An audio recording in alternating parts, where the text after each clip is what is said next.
Bonjour à tous et bienvenue pour ce 46e épisode de L'Aubry qui court. On est passé des manifs avec une grande et belle manif pour défendre nos libertés jusqu'ici au Parlement européen. Franchement, ça faisait du bien la semaine dernière d'avoir plus de 500 000 personnes dans les rues pour défendre nos libertés fondamentales, pour défendre notre démocratie et ça faisait chaud au cœur. La France qui se mobilise, y compris dans un contexte compliqué. Du coup, cette semaine, pour cet épisode de L'Aubry qui court, on va continuer à se parler des violences policières pour notamment voir qu'elles font système et ne sont pas quelques brebis galeuses et qu'on a des réponses politiques à apporter à ça. Ensuite, on va se parler vaccins et notamment notre campagne lancée au niveau européen pour une demande de transparence sur les contrats qui sont passés. Et enfin, pour notre coin des lobbies, on a le retour de notre chouchou. Alors oui, on a un peu un favori de notre coin des lobbies. C'est BlackRock. On vous explique tout ça. C'est parti, générique.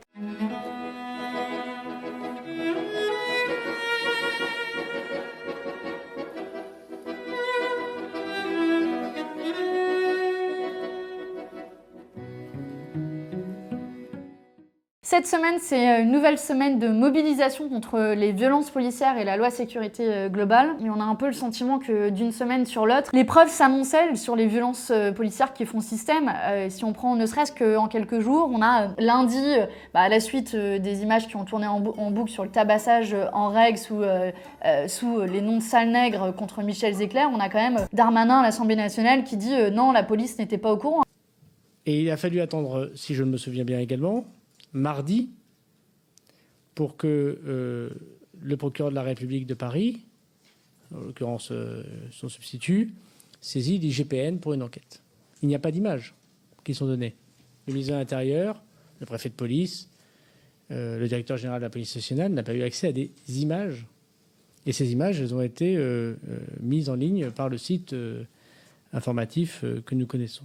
Alors que la police avait ces images avant qu'elles soient publiées par la presse. On a le même jour Mediapart qui révèle une interpellation violente de 6 jeunes avec 2 tirs qui ont été faits par des policiers sans sommation. Ça aurait pu être bien plus grave d'ailleurs. Mardi, on a l'Oopsider qui révèle que Zined Redouane, qui était morte pendant la mobilisation des Gilets jaunes, en réalité, c'est la conséquence d'une faute policière et d'un tir tendu d'un policier de gaz lacrymo. Mercredi, si on continue la semaine, on apprend qu'un CRS qui portait un blouson nazi n'a pas été viré, alors que Darmanin, là aussi, a dit l'inverse. Donc il a quand même réussi à mentir 2 fois en une seule semaine. Et encore, je m'arrête que mercredi. Sûrement, il y aura de nouvelles révélations d'ici la fin de la semaine. Et on voit très bien qu'en réalité, ce ne sont pas des brebis galeuses, ce ne sont pas des individus isolés, que toutes ces preuves font système et démontrent un véritable problème aujourd'hui avec une police qui ne semble plus être républicaine. Mais je vais aller au-delà. Et c'est un ancien rubricard police qui vous parle. La deuxième vidéo, où il y a dans la rue entre 15 et 20 policiers, il n'y en a aucun, et y compris il y a des plus gradés, notamment un brigadier, pour dire arrête, quand l'autre il y va là, tape, il tape, le civil. Et il dit même j'ai mal à mon poing, après. Il n'y a personne qui lui dit, au nom de la police républicaine, il y a plein de types formidables dans la police, et de femmes formidables. Tu dis tu arrêtes. Alors qu'est-ce que ça dit ça ? Ça dit un problème systémique. Ça dit un problème de la chaîne de commandement. Ça dit un problème de l'impunité diffusée par les responsables, par les politiques. Ça fait 3 ans que cette impunité était là. Vous avez eu un mot sur les violences de M. Benalla de la part du président de la République. Vous avez eu un mot sur M. Chouviat. Vous avez eu un mot sur Mme Le Gay. Eh bien, c'est cela que l'on paye aujourd'hui. Face à toutes ces violences policières qui font système, on a bien le sentiment que Darmanin et Macron, en réalité, sont gouvernés par la peur que les flics leur échappent. Et globalement, ça leur pose aucun problème que les flics portent pas leur RIO. Par contre, s'ils portent un emblème nazi, apparemment, on peut continuer à travailler dans la police. Ils essaient à tout prix de satisfaire notamment les syndicats de policiers. D'ailleurs, l'article 24 qui empêche de diffuser les images de policiers, c'est une demande du syndicat de police Alliance. Alors, le gouvernement essaie de gagner du temps, temporiser, et ils annoncent une réécriture du fameux article 24. Mais en réalité, au vu de la navette parlementaire, en fait, c'est maintenant la loi elle est au Sénat, donc c'est au Sénat de décider. Et 2, en fait, c'est reculer pour mieux sauter, parce que derrière, il y a des chances qu'ils nous le refourguent dans la loi séparatisme qui va arriver d'ici quelques semaines. Et puis surtout, c'est toute cette loi qui est liberticide, parce qu'il y a la question de l'article 24, mais il y a aussi l'utilisation des drones, il y a aussi le fait que des policiers peuvent porter des armes en dehors de leur service. Bref, c'est toute une société de surveillance généralisée qui est à remettre en cause et qui se voit dans cette loi, mais pas que, parce qu'on assiste à une remise en cause généralisée du droit d'informer en France. J'en veux pour preuve un certain nombre de consignes qui sont données tant par Darmanin que par la préfecture. Darmanin avait annoncé à un moment qu'il fallait que les journalistes s'accréditent pour venir en manif. Il y a eu aussi une autre alerte de journalistes dont le service public sur la volonté de censure du gouvernement et des services de police sur des reportages qui sont tournés sur les policiers, où concrètement le service de com de la police demande à revoir des reportages qui sont faits sur la police et à valider avant la diffusion. C'est-à-dire qu'il faut demander l'autorisation de la police pour faire un reportage sur eux et dire pour que les journalistes tout simplement puissent informer sur ce qu'il se passe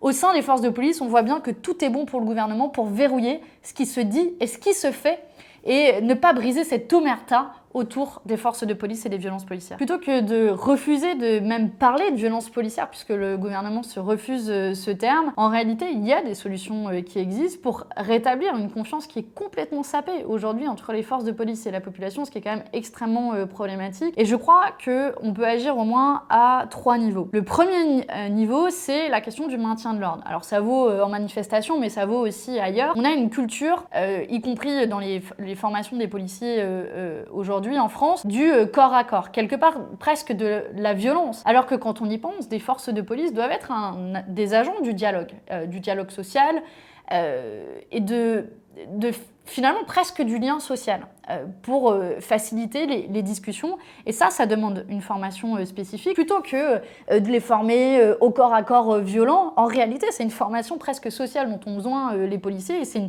un changement de culture dans le maintien de l'ordre qu'il faut absolument opérer. Et ça se fait dès la formation. Ça veut dire aussi derrière qu'il faut enlever les armes les plus dangereuses, type les LBD. Ça, c'est pour le côté plus prévention des violences. Ensuite, clairement, il faut des sanctions claires. On a vu que c'était pas des brebis galeuses et il faut un message très clair adressé aux forces de police. Vous commettez des violences policières, vous serez sanctionnés. Et il faut complètement réformer l'IGPN qui est devenue une sorte de machine à blanchir les violences policières. D'ailleurs, on pourrait le renommer impunité générale de la police nationale. Ça marche tout aussi bien. Et là, il faut un vrai corps indépendant qui est capable de statuer et de sanctionner, le cas échéant, les policiers qui commettent ces fautes. Et ensuite, sur la question du racisme dans la police, que là aussi on ne peut pas nier, on a vu par exemple qu'il y avait des groupes WhatsApp avec des centaines, voire des milliers de policiers qui s'échangeaient des messages racistes. Il faut rappeler que quand on est un policier, on n'est pas un citoyen comme un autre, on est dépositaire de l'autorité et on a un devoir d'exemplarité en la matière. Et donc pour éviter notamment le contrôle au faciès, il faut qu'il y ait des récépissés sur les contrôles d'identité qui soient donnés. Ça fait partie des demandes qu'on porte depuis très longtemps et qui pourrait être en capacité aussi d'apaiser les relations entre la police et les citoyens. C'est là tout l'enjeu. Malheureusement, le gouvernement préfère jeter de l'huile sur le feu. Nous, on continuera à avancer ces propositions parce qu'il s'agit de rétablir la confiance entre la police et les citoyens et de créer aussi une alternative à cette loi sécurité globale. Et c'est tout ça qu'on continuera à porter dans la rue. La Covid fait partie de nos vies quasiment depuis 1 an et on espère bientôt voir le bout du tunnel et reprendre une vie normale. C'est bizarre de dire ça tellement ça nous semble loin, la vie normale. Mais toujours est-il que nous, on essaie de réfléchir à comment on va reprendre cette vie normale. Vous avez peut-être vu qu'on a fait des propositions sur des alternatives au confinement généralisé et se pose évidemment la question de la vaccination, qui est une question importante pour sortir de la crise. Et ça soulève un certain nombre d'interrogations, de questions politiques auxquelles il faut répondre. Parce que déjà, on part dans un contexte de défiance assez élevé en France vis-à-vis de la vaccination. Il y a près de la moitié des Français qui déclarent ne pas vouloir se faire vacciner. Macron a dit qu'il n'était pas pour la vaccination obligatoire. Pour le coup, je pense que là-dessus, il a raison. Il n'y aurait pas pire comme solution.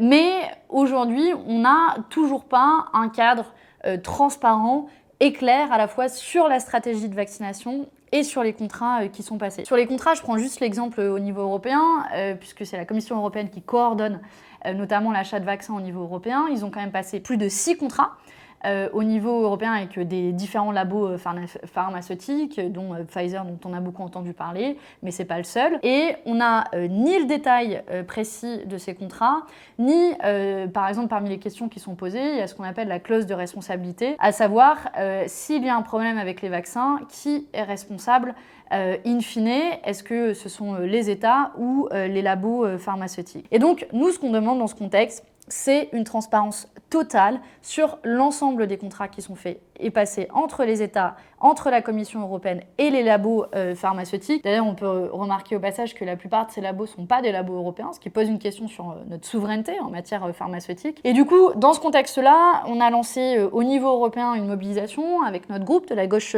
unitaire européenne pour un vaccin universel, gratuit et surtout qui soit sorti de la logique, de la concurrence et du profit, parce qu'on a vu à quel point mettre la santé dans les mains du secteur privé, c'était dangereux et à la fois pour nos vies, et puis surtout ça permettait à un petit nombre de personnes de s'engraisser. Il y a eu aussi en parallèle une initiative citoyenne qui a été lancée par des ONG, dont Oxfam, mais aussi par les syndicats, j'ai vu que la CGT était signataire, qui demandent des choses très clair. 1, la transparence sur l'ensemble des contrats qui sont passés. 2, un vaccin qui doit être un bien commun accessible à tous et partout, avec des brevets sur ces vaccins qui ne doivent pas faire obstacle. 3, pas de privatisation des résultats. Donc en gros, des bénéfices qui sont encadrés, notamment parce que tout ça est issu de recherche qui est financée par le secteur public. Et on a vu qu'au moment où Pfizer a annoncé le résultat de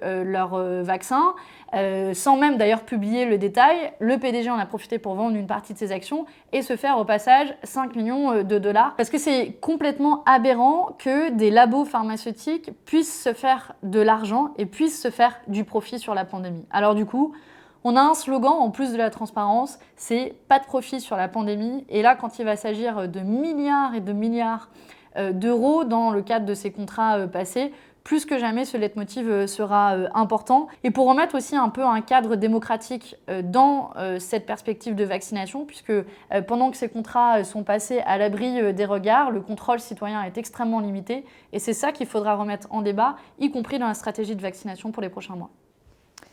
C'est le retour de notre chouchou BlackRock qui continue sa grande histoire d'amour avec les conflits d'intérêts. Allez, générique.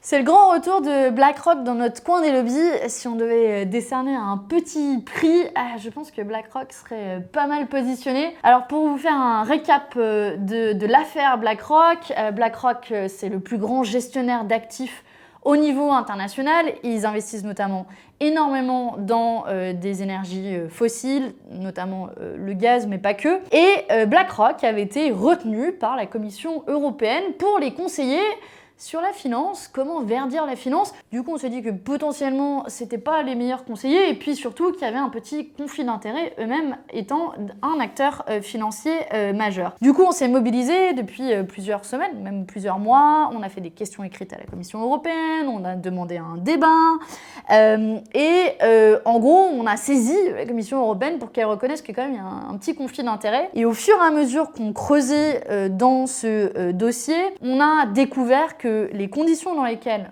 BlackRock avait obtenu ce marché auprès de la Commission européenne étaient ultra contestables. Notamment, bizarrement, ils avaient proposé un prix très très bas. Tu m'étonnes s'ils avaient plutôt intérêt à influencer la régulation européenne pour en bénéficier derrière et faire des bénéfices derrière, donc ils pouvaient proposer un prix bien bas. Et puis surtout, on a découvert que la Commission européenne n'avait fait aucune évaluation de potentiels conflits d'intérêts. Et à chaque fois qu'on a saisi la Commission européenne, ils nous ont dit la même chose, circuler, il n'y a rien à voir, on serait un petit peu trop tatillon. Sauf que cette fois-ci, c'est elle qui est entrée dans le jeu. Elle, c'est la médiatrice européenne. C'est un petit article du Monde qui parle de son rapport. Elle a été saisie à la demande de députés européens, la médiatrice. Et finalement, elle dit à peu près la même chose que nous. Elle a à peu près les mêmes inquiétudes que nous. Elle dit clairement que la Commission n'aurait jamais dû confier cette étude à BlackRock et que BlackRock ne peut pas être juge et partie. Tiens, c'était exactement ce qu'on défend depuis le début. Et donc, qu'à l'avenir, il faut des règles pour éviter ce conflit d'intérêts. Ça tombe bien, c'est précisément ce qu'on demande. Deux choses. Un, que BlackRock et la Commission européenne cessent leur contrat et que la Commission européenne lance un nouvel appel d'offres en prenant en compte des critères de conflit d'intérêts. Donc deux, dans l'ensemble de ce que fait la Commission européenne, que de nouvelles règles de conflit d'intérêts soient édictées. Là, on a un cas criant de lobbies qui font la règle européenne et qui derrière en bénéficient. C'est précisément ça qu'on veut chasser des institutions européennes. C'est la fin de ce 46e épisode de Le Bruit qui court. Merci beaucoup à vous de l'avoir suivi. N'hésitez pas d'ailleurs à vous abonner pour suivre les prochains épisodes et à recevoir une petite notification à chaque publication. N'hésitez pas aussi à partager et à aimer cet épisode si c'est le cas et à nous faire des petits retours en commentaire. Je vous quitte ici depuis la tribune de notre salle de groupe au Parlement européen, mais pour vous dire que la mobilisation, on l'amène dans les institutions, mais aussi à l'extérieur des institutions, avec une mobilisation en fin de semaine à 3 titres. Le Black Friday pour dénoncer le modèle Amazon et tout son monde. Une mobilisation aux côtés des précaires et des chômeurs, notamment pour dénoncer la réforme de l'assurance chômage et le drame social qui est en train de se jouer. On s'en reparlera la semaine prochaine. Et puis, mobilisation aussi contre les violences policières, on en a beaucoup parlé. Bref, tout ce combat, on le mène ici dans les institutions et à l'extérieur des institutions pour défendre une certaine vision de la société bien différente de la petite histoire qu'on nous raconte ici dans les institutions européennes. On a un peu le caillou dans la chaussure. Et puis moi, je vous quitte, une fois n'est pas coutume, avec une petite chanson que j'aime bien, qui date un petit peu, mais qui fait un peu écho en ces temps-ci, sur l'image de la France qu'on a, avec Ma France à moi de Diams. Celle qui nous fout la honte et aimerait que l'on plonge. Ma France à moi ne vit pas dans le mensonge, avec le cœur et la rage à la lumière, pas dans l'ombre. C'est pas ma France à moi, cette France profonde, celle qui nous fout la honte et aimerait que l'on plonge. Ma France à moi ne vit pas dans le mensonge, avec le cœur et la rage à la lumière, pas dans l'ombre. Ma France à moi, elle parle en SMS, travaille par MSN, se réconcilie en mail et se rencontre en MMS, elle se déplace en skate, en scoot ou en bolide. Basile Boli est un mythe, des Zinedine sont synonymes, elle